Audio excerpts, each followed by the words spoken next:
not only do you pay tax on that distribution makes you pay tax in other areas, like more tax in other areas as well.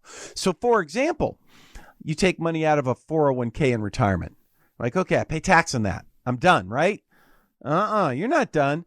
Guess what? That distribution just made you pay more tax on your Social Security, probably. Yeah. So that's like double tax. That same distribution might make you pay more tax on your capital gains for the year. It might make you pay more tax on your dividend interest or your dividend income. It may make you pay more tax on interest. It may make you pay more tax on like everything. Yeah, the dominoes start falling. On your rental income.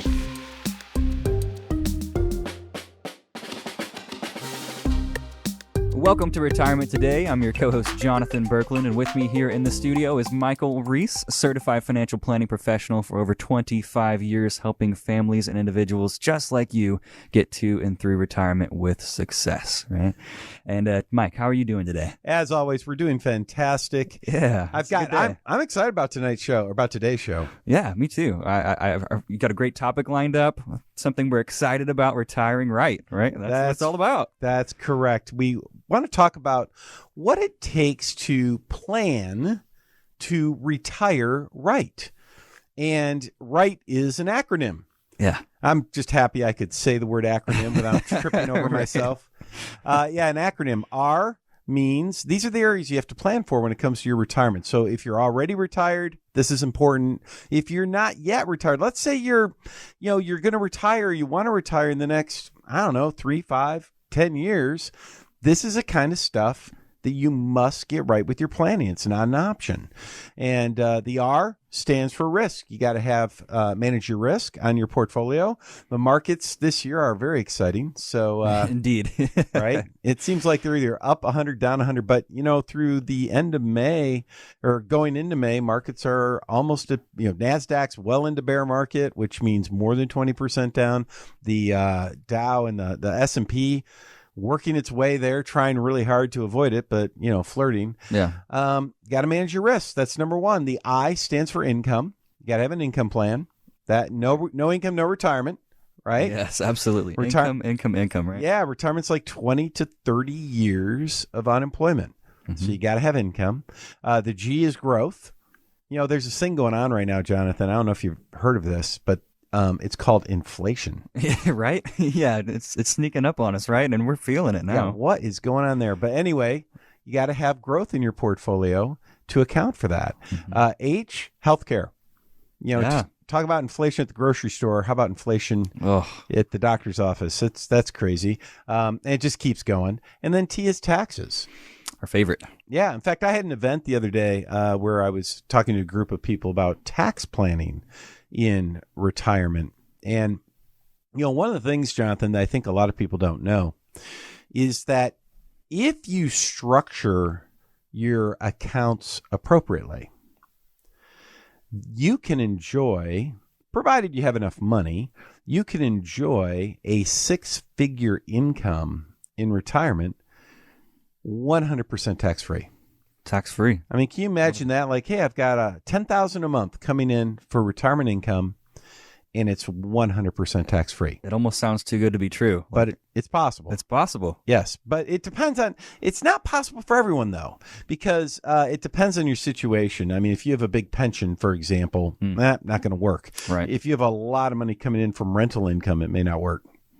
But most people who retire with Social Security and they're like their 401ks, you can structure things, you can structure things where your income in retirement is tax-free. Most people don't really know how to do that. And we were talking about that the other night. So there it is, planning right for retirement. Remember, right is an acronym: risk, income, growth, healthcare, and taxes. And so that's what we're going to talk about on the show. Is we're going to talk a little bit about, in each of those areas, or at least in a couple of those areas, what are some little tricks that that most people don't know about? What are some of those uncommon, or let me say another way, there is kind of traditional thinking, And if you follow traditional thinking, you're probably going to get into trouble in your retirement. So what are some of the more untraditional thoughts out there that actually make a ton of sense for most people when it comes to their retirement? So that's what we're going to talk about. That's fun. I'm excited. And of course, later in the show, we will do a King for the Day segment. Can't miss that, right? Because I love the idea of me being king for a day in a lot of areas, right? I don't get to be king at home because, I've been married 30 years. Becky, my wife, I've learned a long time ago that life is good if I just go home and do what I'm told. There you go. Yes. I do what I'm told. I go where I'm told. She's got me well trained. I come to the office. My daughter works here, right? My oldest daughter, my oldest son. And again, they pretty much tell me what to do. You tell me what to do. I do my best. Pretty much, I'm a well-directed human. So I don't really get to call my own shots unless I'm on the golf course or here I get my little segment, King for a Day. So we'll have some fun with that. So let's talk a little bit about this concept of planning right for retirement. I think just right out of the gate, let's talk about the risk side because that's kind of big in the markets these days. Big, yeah. On everybody's mind, right? Yeah. So a lot of people, maybe you're one of them, maybe as you're listening, you're one of these people where you look at your retirement accounts this year and you're like, holy smoke, I'm down like 20% or something. Yeah, hurts. A lot of people are. And if your overall accounts, if your total retirement accounts are down 20% this year, well then, and if you're retired, nearing retirement, and you're down 20, then I can tell you, or getting close to 20 even, then I can tell you, you clearly do not have your accounts structured the right way. And I shouldn't, I shouldn't say that as a blanket statement because you might be in a position where like, Mike, what do I care? I don't need this money at all. I have other sources. I'm never going to need this money. So I don't care. Fair. If that's you, then fine. But guess what? That's not most people. Right. Most people need their retirement accounts to generate income for them during their retirement years. So if you're already retired and you're trying to take income and your account's down 20%, you got yourself what's called a problem. Yeah. If you want to retire in the next few years and you're down 20%, that is, you have your portfolio set up the wrong way. If you're going to need money if you need money from accounts and they're down 20, that's just not good. You're not structuring things the right way. The problem is that if you're following traditional planning, you think you're doing the right thing. Traditional planning says you should have a diversified, balanced portfolio. Yeah. Those portfolios are down 20% right now. Yes. Bonds are down, stocks are down, everything's down. You cannot take that risk. You cannot take that risk. You cannot afford to take that risk if you are nearing retirement. Now, Jonathan, what are you, like 28? 29. Just had a birthday. Oh, that's right. You just had a birthday. You're over 29. that next hill. Yeah. That's right, because we were joking about this is your last shot. That's it. This year at enjoying your 20s. One more. And next year you hit dirty 30. I know. Oh, it's scary. So, but here's the deal. Let's imagine Jonathan's investing for his retirement. He's 29 years old. Can Jonathan afford a 20% drop in his retirement accounts? Sure. Yes. Yeah. No problem. In fact, Jonathan should be like drooling, thinking this is awesome because as he's putting money into the company retirement accounts, every paycheck, what's he doing? He's dollar cost averaging in, and right now stocks are on sale. Yeah. So for him, that is an incredibly awesome thing. In fact, Jonathan right now, if the stock market dropped 80%, like it's October 1929. Right. Exactly, yeah. The markets go down 80%. Jonathan, not only does he not care about his current account values, he's actually like super excited. He's like, I want to put more money in now because for him with such a long time horizon, like, hey, for him, it's like buying stocks on sale. Yeah. That's the most awesome thing there ever was. He's like, yes, 80% down. I'm going to be a multi-trillionaire because I'm going to load up accounts right now. I'm going to put money away now when stocks are so cheap. Buy low, sell high. Mm-hmm. But what if you are not 29? What if you're 59? Yeah, big difference. If you're 59, you don't have time anymore. If the market goes down 80%, you are likely up the creek without the paddle, right? In fact, Way up the creek. Yeah. way up the creek. Yeah. You're in huge trouble. Or what if you're 69? Even worse. Yeah. You can't afford that kind of risk. So here's the general rule of thumb. The general rule of thumb is I don't care what the stock market does. I don't care if it's down 50%. If you're 59, 69, if you are nearing retirement, in retirement, overall, with your overall portfolio, you really don't want to see your portfolio losing much more than 10%. Now, if you're down 12, you can live with it. 15 is the outer edge, and you probably don't even want to go that far. 10% is kind of should be your rule of thumb for most people. Now, that's not true for everybody, but for most people, it's 10%. How do you like keep your losses at 10 if the market's down 30 though? Right, exactly. How do you do that? Well, that's all in how you manage your money. And if your accounts are down more than 10, probably you need to sit down and talk to somebody. Yeah. Mike, this is your favorite part of the day, of the week, probably, right? Oh, yeah. This is the segment that we record where I get to be, you ready? King for a day. This is so exciting. That's the best. That's the best, right? I'm so happy. I get so excited for you. Yes. So this is a segment where we pretend that I am king for a day, and I get to make two laws. One law is based on, something that annoys me in the financial world. And the other law will be something that annoys me in the rest of the world. Right.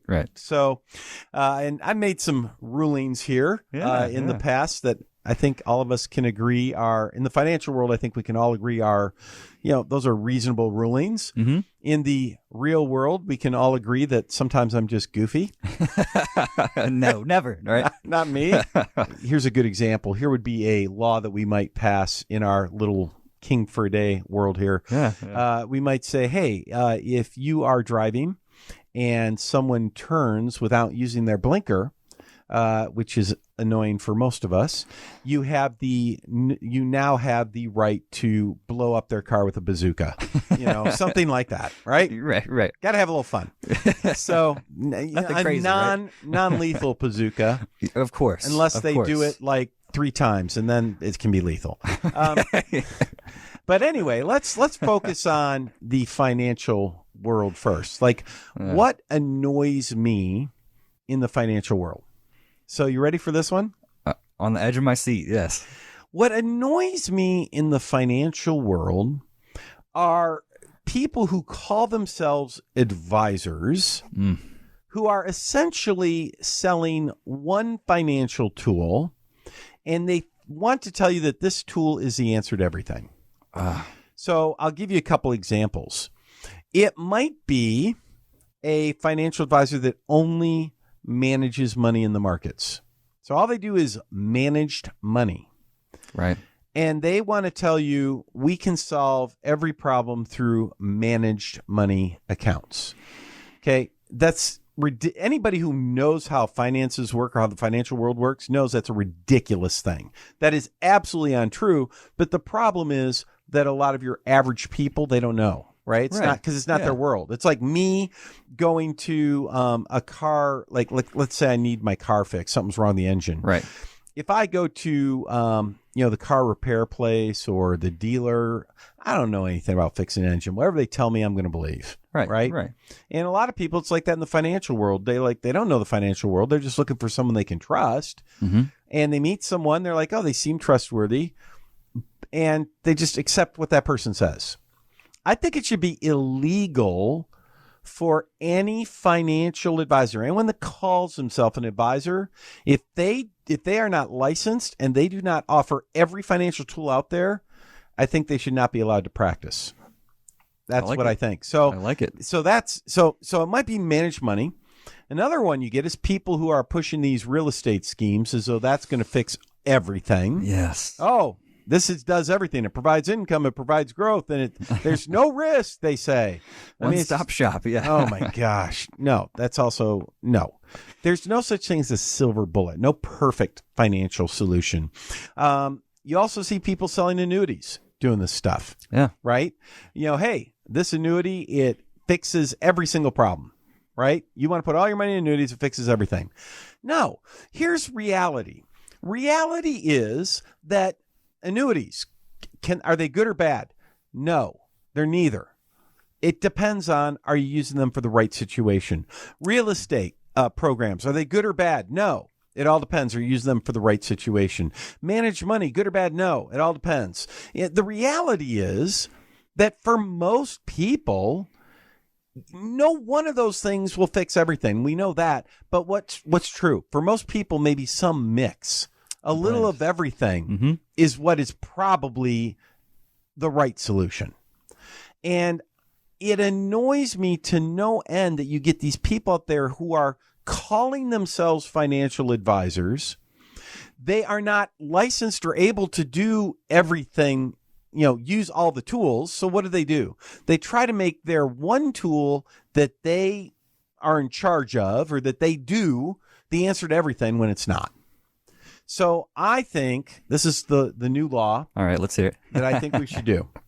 I think the new law should be, if you want to be a financial advisor, not only must you be a fiduciary, but that means doing the right thing for the clients. That I think should be unsaid. But I think if you want to be a financial advisor, you are not allowed. It is illegal to give advice to anyone unless you have the capability to handle all types of investments, all types of accounts, whether it's insurance related, real estate related, investment related. If you can't handle all of it, then you should not be allowed to call yourself a financial advisor.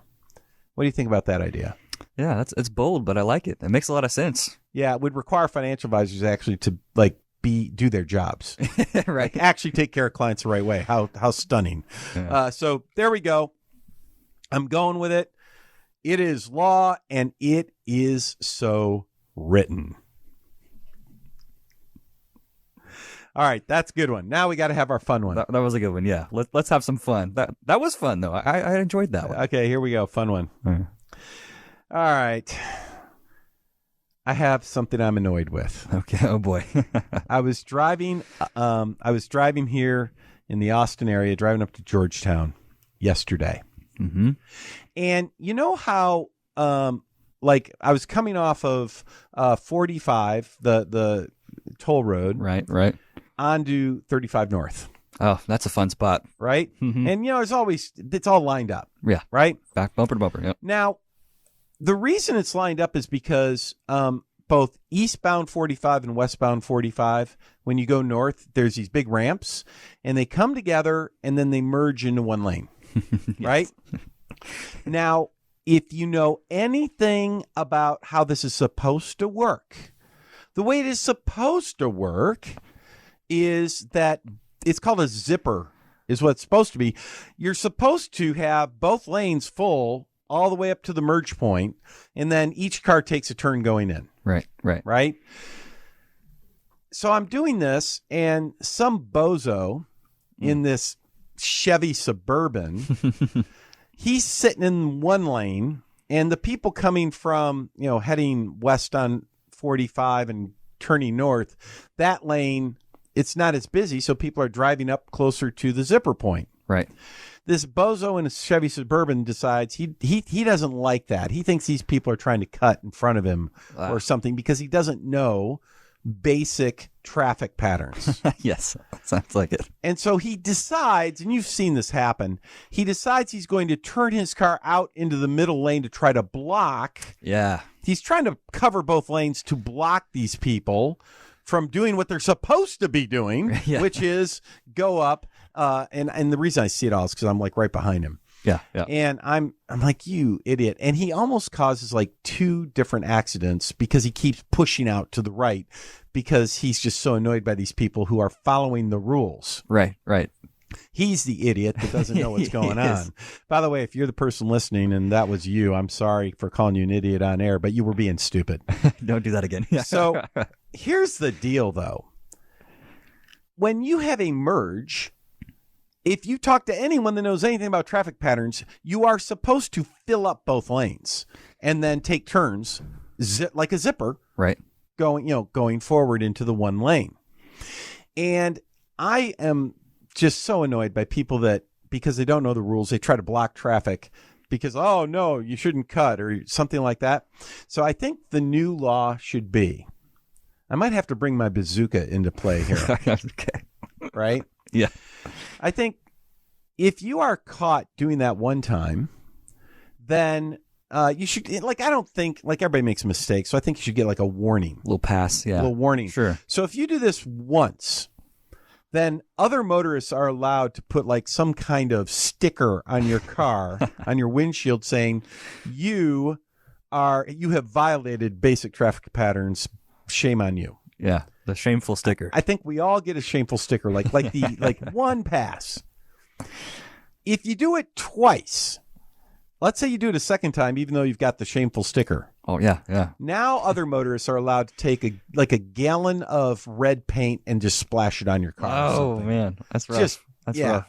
Just splash it on there. So a real shameful sticker then. Yeah. If you do it a third time, now you've got the shameful sticker. You've got the red paint splashed on your car.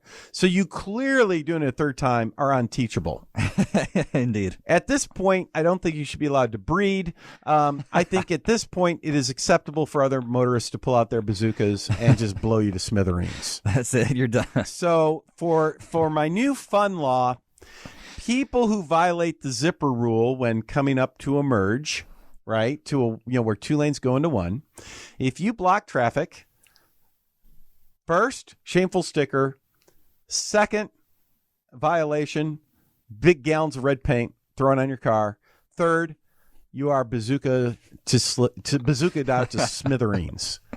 What do we think? Are you happy with me? I'm happy with that one. I get frustrated with that too. It really bugs me. Okay, so there you go. That's me being annoyed. And as I'm king for a day, I have now made this law.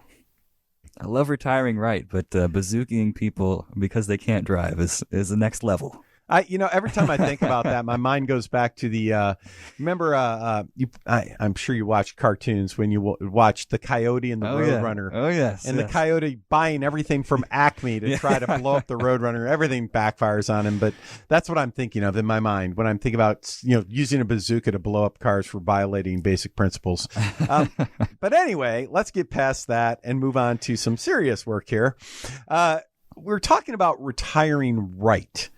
Right? That's what we're talking about. We want to retire right. And if you want to retire right, right is an acronym. You need it. This is not optional. You must get these 5 planning areas right.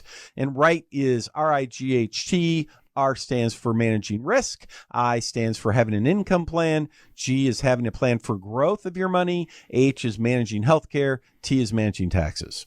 Right? And one of the things that we put together for people is something called a retiring right report, where we help you absolutely for free, and it's personalized for you. We help you figure out, hey, how are you doing in each of those 5 areas? Yeah. And I can pretty much guarantee you're probably doing well in some of them. And there's probably a couple of them that, you can work on. That's how it goes. But you can't fix some if you don't know it's broken. Right? So I want to talk a little bit in our last segment here about my favorite topic, taxes. All right. I can see the smile on his face. I was, and right now I'm looking at Benny, our tax monster here, and if I had a Nerf gun right now, I'd just fire it right at his eyeball right there. Oh my God, he's an ugly dude. Anyway, when it comes to taxes in retirement, one of the biggest challenges that the vast majority of people have is they retire with a lot of money in their 401k, 403b, IRA, that type of thing. Mm-hmm. Yeah, absolutely. And while you're working, those are awesome places to have money. Fantastic. Yeah. They're wonderful tools for retirement. I mean, if you think about it, hey, you get to put money in there and it's pre-tax. You don't pay tax on the money as it goes in. Yeah. In fact, you get to deduct that off your taxes that year. So that's great. You save money that year. Yeah. The money grows. Well, not this year, but most years the money grows. And there's no tax on the growth. But you got to pay tax sometime. So when you pay tax? When it comes out. Yeah. So if you think about it, with a traditional retirement plan, what you're doing is you are saving tax on the seed. Mm-hmm. You are paying tax on the harvest. And as a result, you create a lot of problems for yourself tax-wise in retirement. Now, let's compare that to investing in a Roth IRA or a Roth 401k. So you may have a Roth option in your 401k at work, but your company never tells you about it.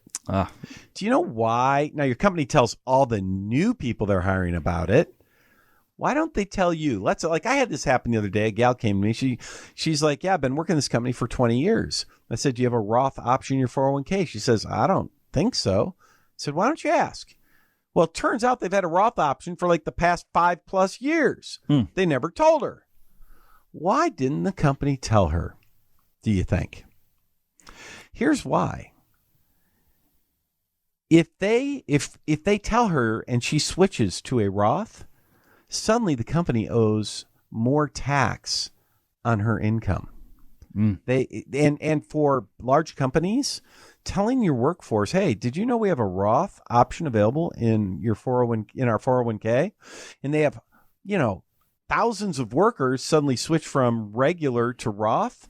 Guess what? From the company perspective, their tax bill just went up on your payroll taxes. Yeah. Their payroll tax bill just went up by millions of dollars. They don't want that. So they add it in there for new employees, but they don't really. It's kind of like it's not a secret, but it's not really hidden benefit. Yeah. Hidden benefit. So why would you want to save money in a Roth IRA, a Roth 401k, or a Roth 403b? Because here's what happens. That's not pre-tax money. That means that you got to pay tax on that money. It's essentially after-tax money that goes into those plans. It's not good for you today. Right. But it grows tax-free and it comes out tax-free. So using a Roth account is like paying tax on the seed, but enjoying the harvest tax-free.